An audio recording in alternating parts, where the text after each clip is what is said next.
জানতে হবে, বলতে হবে। চিন্ময় মহারাজকে, তাদের লিডারকে অ্যারেস্ট করে নির্যাতন করা হচ্ছে, খেতে দেওয়া হচ্ছে না। বাংলাদেশ ও ভারতের মধ্যে সাম্প্রতিক টানাপোড়েনের পটভূমি জটিল ও গভীর। প্রথম দৃষ্টিতে শেখ হাসিনার ভারতে পলায়ন এবং চিন্ময় দাসের গ্রেপ্তারি এই অস্থিরতার কারণ মনে হতে পারে, তবে বিশ্লেষকদের মতে এর শিকড় রয়েছে আওয়ামী লীগের মতো 15 বছরের শাসন আমলে বিরোধী ও ভিন্ন মতাবলম্বীদের ওপর দমনপীড়নে। শেখ হাসিনার সরকারের পতনের পর বাংলাদেশে ভারতের প্রতি বৈরী মনোভাব বৃদ্ধি পেয়েছে।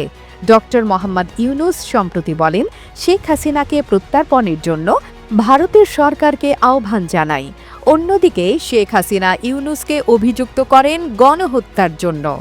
সরকার পতনের পর বিভিন্ন জেলায় ধর্মীয় সংখ্যালঘুদের প্রতি নির্যাতনের খবর এসেছে, যা ভারতের সংবাদ মাধ্যমে গুরুত্ব পেয়েছে। ভারতের পররাষ্ট্র মন্ত্রণালয়ের মুখপাত্র বলেছেন, বর্তমান সরকারকে ধর্মীয় সংখ্যালঘুদের দায়িত্ব নিতে হবে। বাংলাদেশের হাই কমিশনে হামলা দুই দেশের সম্পর্কের উত্তেজনাকে আরও বাড়াবে। নরওয়ের গবেষকরা বলেন, এটি দুই প্রতিবেশীর মধ্যে আস্থার সংকট সৃষ্টি করছে। সাবেক ভারতীয় রাষ্ট্রদূত অনিল ত্রিগুনায়েত উল্লেখ করেন, আইনের শাসন ফিরলে তাদের সম্পর্কও স্বাভাবিক হবে।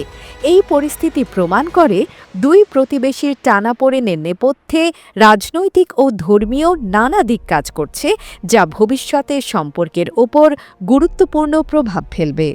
AB news desk report.